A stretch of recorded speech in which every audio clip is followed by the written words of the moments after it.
Hey guys, Scripted here with another video, and I go on Twitter today, and it is just inundated with two major things here. One of them is the Dungeons and Dragons, okay, and some people are not pleased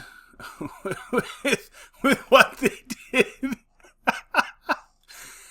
And I feel bad for you guys, man. Like, honestly, like, I never was a huge Dungeons and Dragon guy. My mom thought it was, like, of the devil or whatever. Like, we had the old video game, and my brothers were a little more into it, but we had to be kind of sneaky, because my mom was one of those moms that thought it was really bad, like, with witchcraft and all that stuff in it.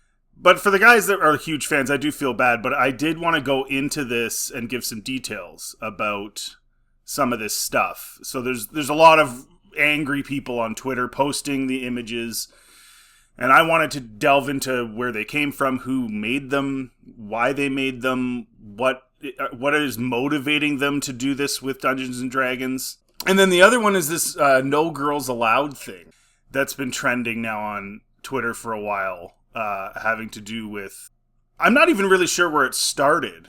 Some girl who's a Star Wars fan decided to post no girls allowed, and I think it was in light of the release of this book and maybe this book, which, again, we'll go into the details here. But I wanted to cover the D&D thing first, and so I went to this website where they want you to order Pride stuff. Okay, so I want to make this very clear. So you go to Wizards of the West Coast. This is the subsidiary that runs D&D.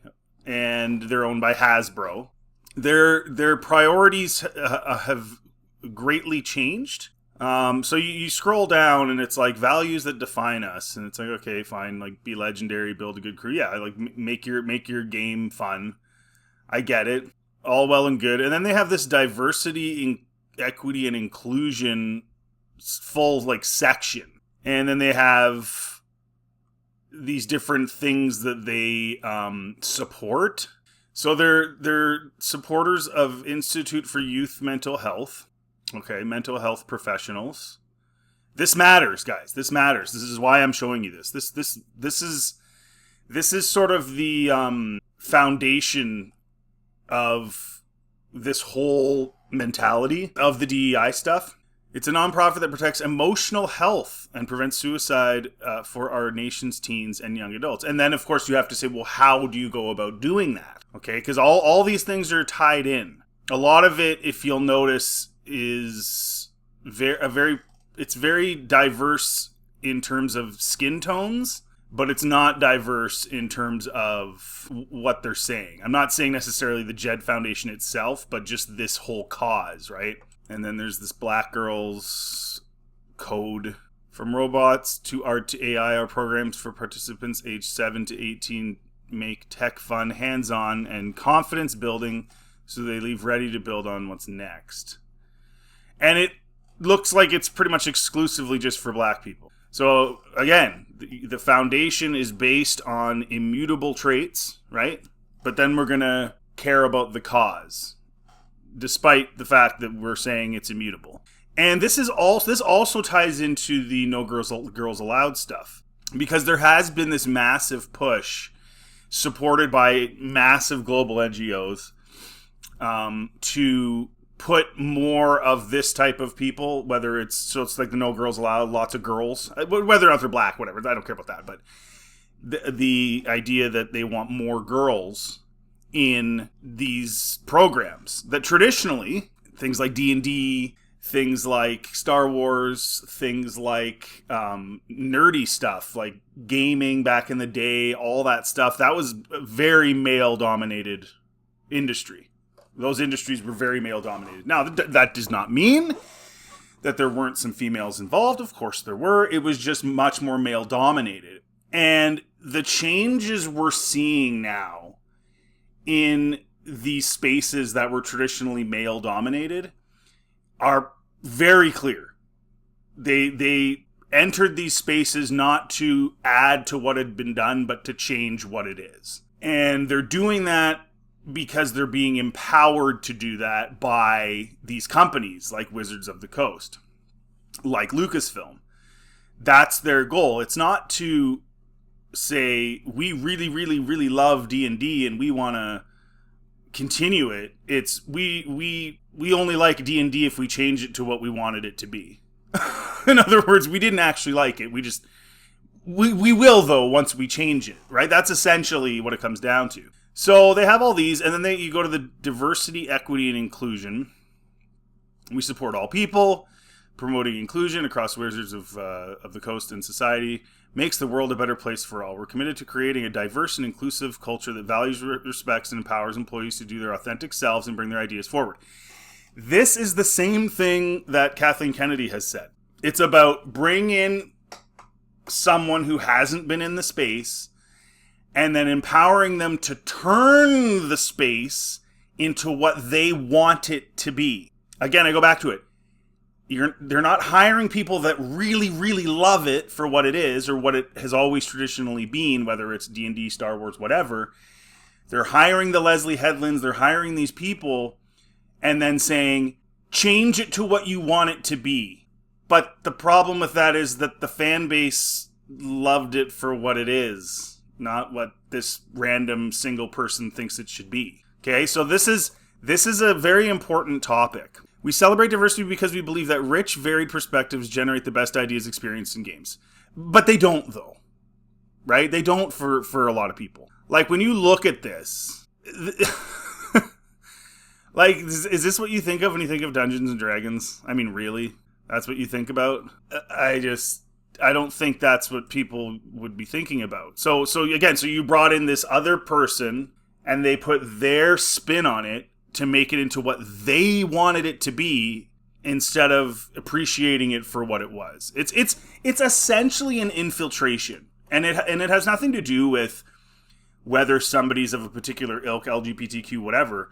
There are plenty of people that love these IPs as they are or were and are part of those communities, but they're not activists. They wouldn't come in and change everything to what they wanted it to be. They would just come in and add to it, right?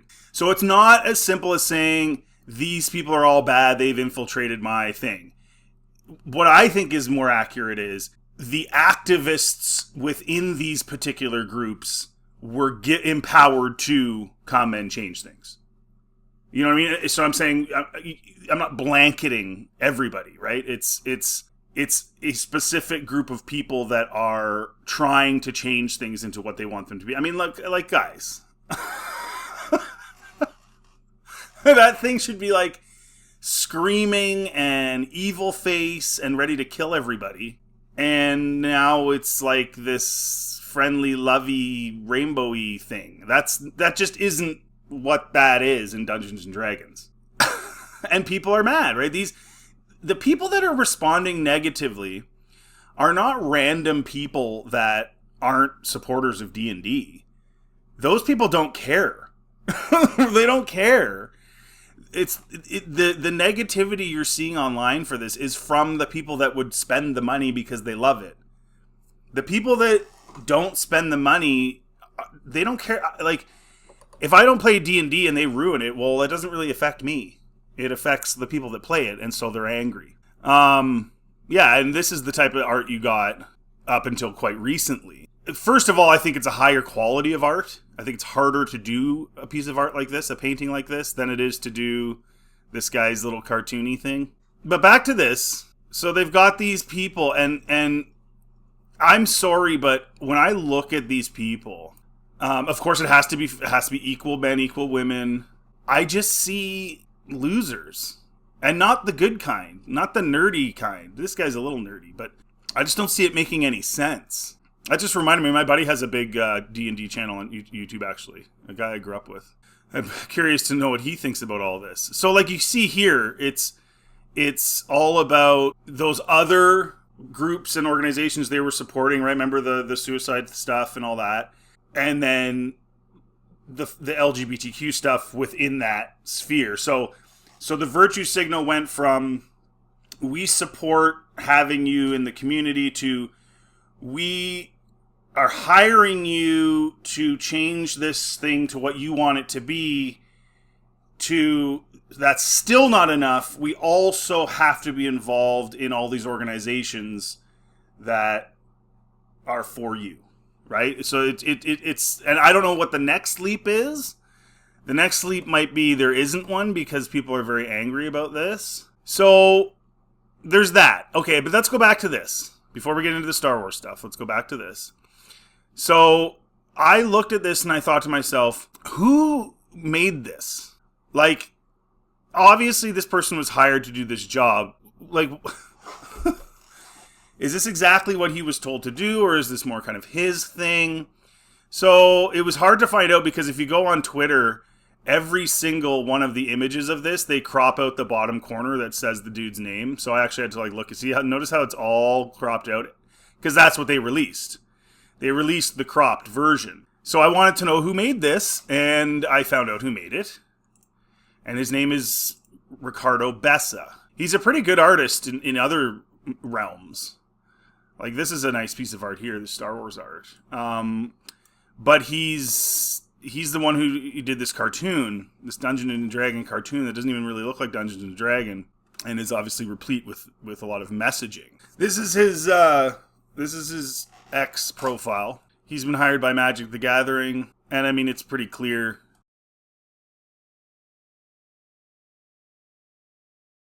Okay, and this is one of the ones I was looking for just to kind of,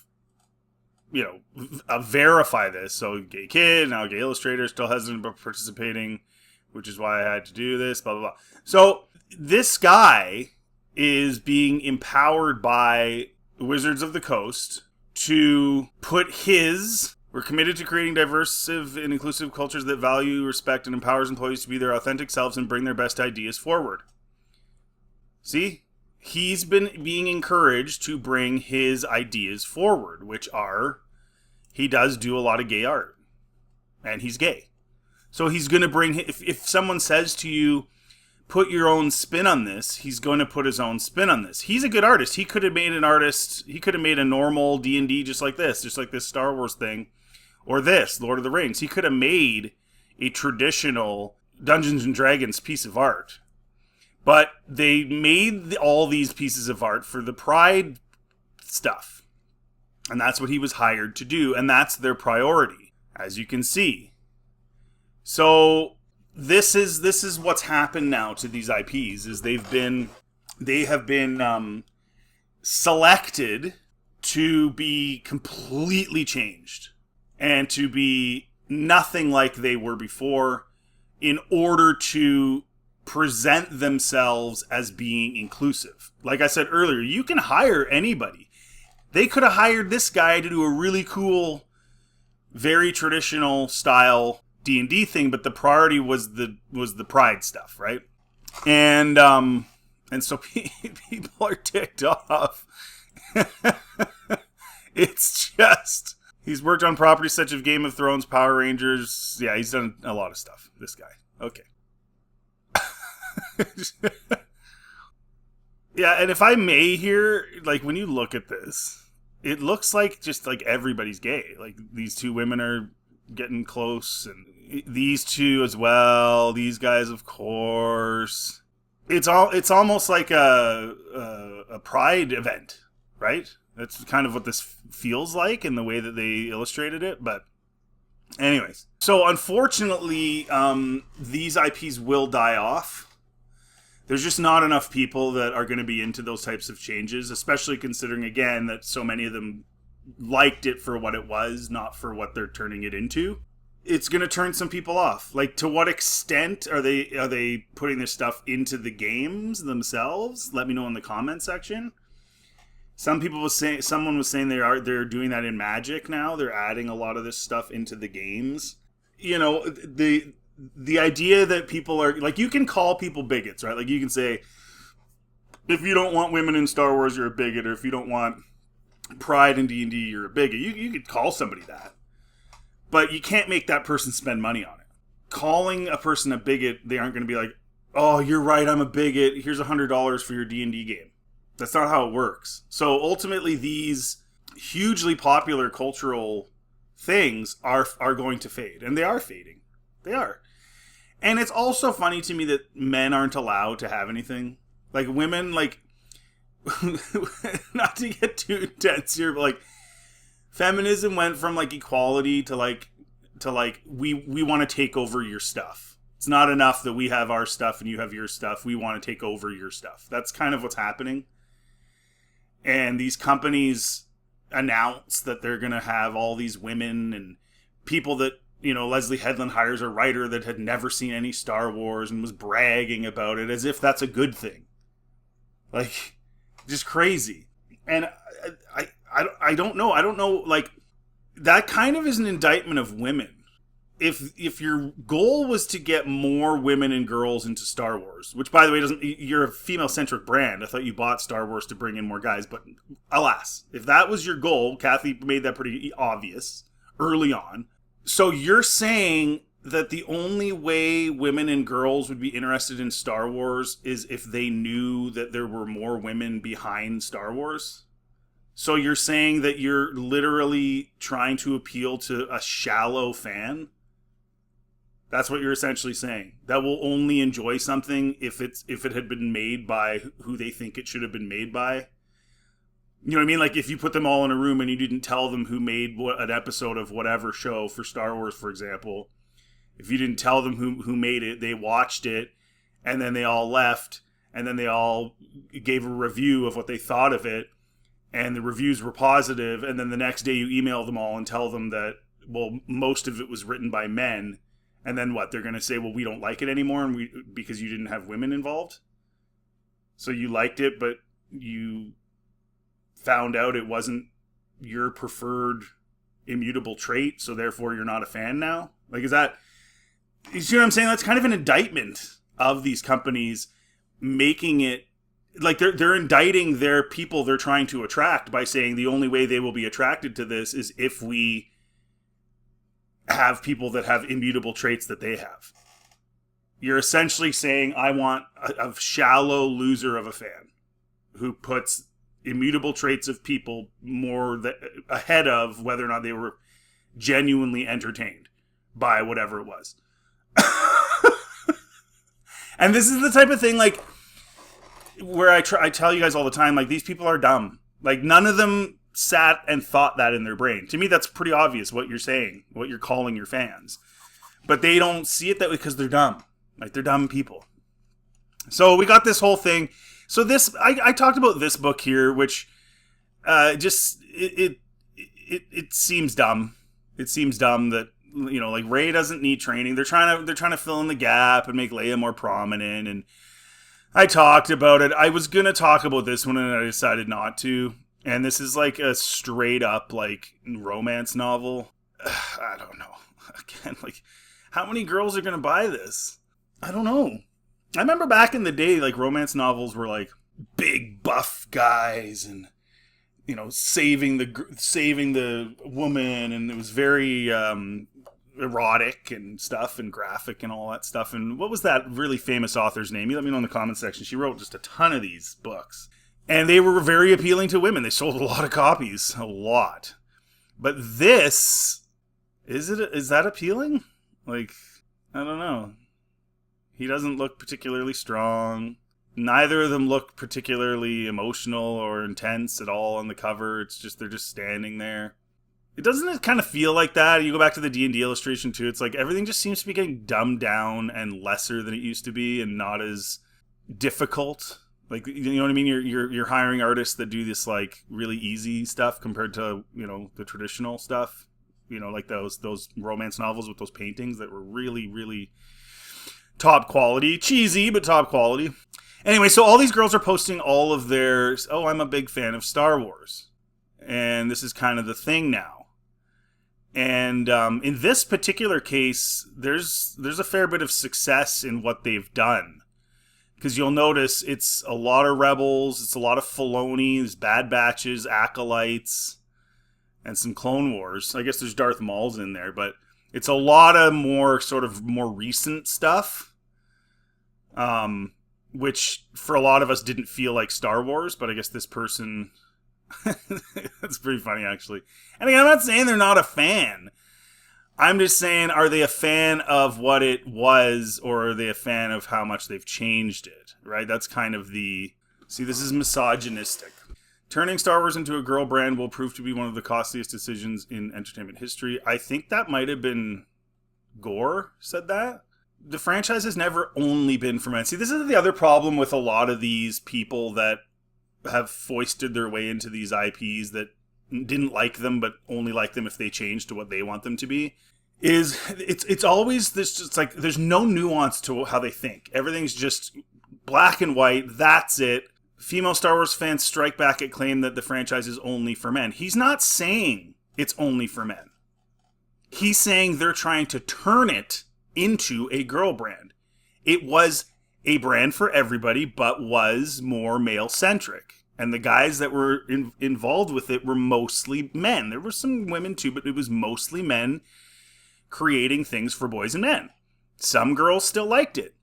But what they're doing is turning it into a girl brand, which is not what it ever was. And that will be costly. And it has been very costly. The reason there are no female... Oh, yeah, I remember tweeting that. Yeah, it's supposed to show the difference between the Empire and the Rebels philosophically by not having women and minorities and stuff in the Empire. But, of course, they get mad because how dare you show philosophical differences between the Rebels and the Empire? They all have to be the same. I've loved Star Wars for literally my entire life. And guess what? There's plenty of women who do too. Yeah, nobody's saying there aren't. But you guys are changing the brand. Not you specifically, but other women are changing this brand and making it crappy. And making it something that it never was for their selfish reasons, essentially. Okay. And this is the other thing I find really weird too, is they have to do these things where it's like, all the women have to get together for a photo to show that we love Star Wars. Like, why couldn't you just have a photo with a whole bunch of different people? You see what I'm saying? It's like, it's kind of like a weird, childish approach. See, we're all women and we love Star Wars. Keep those men out of the shot. I think it would be hilarious if the guy from Mean Girls was just like in the back. The gay guy with the hood. Somebody should superimpose him in there. Yeah, it's like, okay, great, good for you. Like, and that other thing about this too is if Star Wars was always a girl brand, then why are you making it like it's special that you like Star Wars? See, look, women have always been a part of Star Wars. Well, if they've always been a part of Star Wars, why are you making such a big deal about it? Almost as if they haven't really been that prominent, and they're becoming more prominent now, and you're full of crap. Right? Almost like you're full of crap. Because if that was the case, what point are you trying to prove by going through all these things and doing all this stuff? What point are you trying to prove? No girls allowed. Oh, that's What's Her Nuts from, what's it called? Star Wars Explained. Only thing good about that moron saying no girls allowed is watching the rebellion of women rise up and brag about their love of Star Wars. Star Wars is and always has been for women. Again, no one's saying it hasn't. We're simply saying it was man-centric, but you guys can't let men have stuff. You have to change it. You have to change D&D. You have to change Star Wars. Like, just imagine, okay? Just imagine if, like, a bunch of dudes were given access to a real super girl brand. Like, just imagine if, for example, like Barbie. If Barbie, the people that control Barbie and are making Barbie movies and TV shows, like there's the cartoon, right, for young kids and stuff. Imagine if they said, hey, you group of guys over there, you can come in here and we're going to get you to produce episodes of this show, or we're going to get you to produce a movie, but you put your spin on it. You make Barbie how you want it to be. What do you think is going to happen? Is Barbie going to change or remain the same? Well, first of all, probably those men will say we're not interested because they don't care enough to like invade a woman's space. But if they did, they would change it. Of course they would. They're men. They're not watching that. So they would turn it into something that they would want to watch. That seems pretty reasonable. So imagine you had like a whole bunch of photos on the internet of like dudes holding like their Barbies or like whatever, pick whatever female dudes, you know, dressing up like it's 50 Shades of Grey, or dudes, dressing up like the Mean Girls and saying how much they like Mean Girls, or do, like, you know what I'm saying? And actually, that movie's pretty funny. I don't mind that movie. But, like, it's just very, like, look at me. You're not special because you like Star Wars just because you're a girl. Like I said earlier, if that's the case, then you're admitting that it never really was a girl brand. If you're so special for liking it, it never really was a girl brand. Speaking of which, if you look up the ratio between these numbers between males and females, now, I don't believe these numbers. Recent surveys suggest that male fans are more numerous, though female fans make up a significant portion. 2019, it was 6 and 10, and 37% of fans are female. I think that's not, I don't even think it's close to that, personally. But it's hard to know. It's hard to know the exact numbers. But you ask yourself, do you really think for every 10 Star Wars fans, 4 of them are women? Do you really believe that? Because I don't. According to my conservative dad. It always has to be a conservative dad. I don't know who exactly you heard this from. This is undoubtedly a conservative influencer. Why is it attached to conservatism? There are lots and lots of liberals who also really like D&D and really like Star Wars and don't want to see it changed into something they don't like. Again, see, it's always all or nothing. It's always black and white. There's never any nuance to these arguments. My dad claims that Star Wars' main audience is men. Well, of course it is. And that's why Lucasfilm should make their movies with men in mind. Of course they should. He also hates the new Indiana Jones movie, even though he's never seen it. He just listens to the conservative influencers. Again, there's lots of people that aren't conservative that thought that movie sucked. What is with, like, I'm a left-winger, therefore I love everything Hollywood makes. Is that how you guys think? Like, really? Like, again, you're indicting yourself. You're saying that conservatives all feel this way, therefore all of us feel this way. These people are not intelligent. Okay, so again, it's not about, going full circle here, it's not about the women. It's about the activists that are infiltrating. It's not that they're just women. Marsha Lucas was very good for Star Wars. She wasn't an activist. Right? This takes us all the way back to the beginning of this video. So when I see the discourse online of people sort of lumping everybody together and trading shots with large numbers of a full community, say, of people, that is just shallow dumbness. Don't fall into the trap. That's not the way it works. It's a simple fact is there's lots of women that could write D&D. There's lots of women that can write Star Wars. No problem whatsoever. But the people they're hiring are activists. That's the issue. They still think they're in like the 30s. They actually think that. They think that like they're being forced to do certain things. They literally think that. They have the most freedom ever of anyone. And that goes for everybody. Men, women, LGBTQs, whatever. The amount of freedom now is unmatched historically. But it's this, I'm a victim, therefore, oh, you're going to let me in and I'm going to change that because of my poor victimhood. So lumping everybody together, people are individuals, people have different ways of doing things. The problem is the companies are hiring a specific type of person that thinks that they're still in the 1930s and needs to have advocacy. Okay? When you look at something like D&D that never had this stuff in it, okay? Until recently. There are plenty of places for people in that community to go to get stories.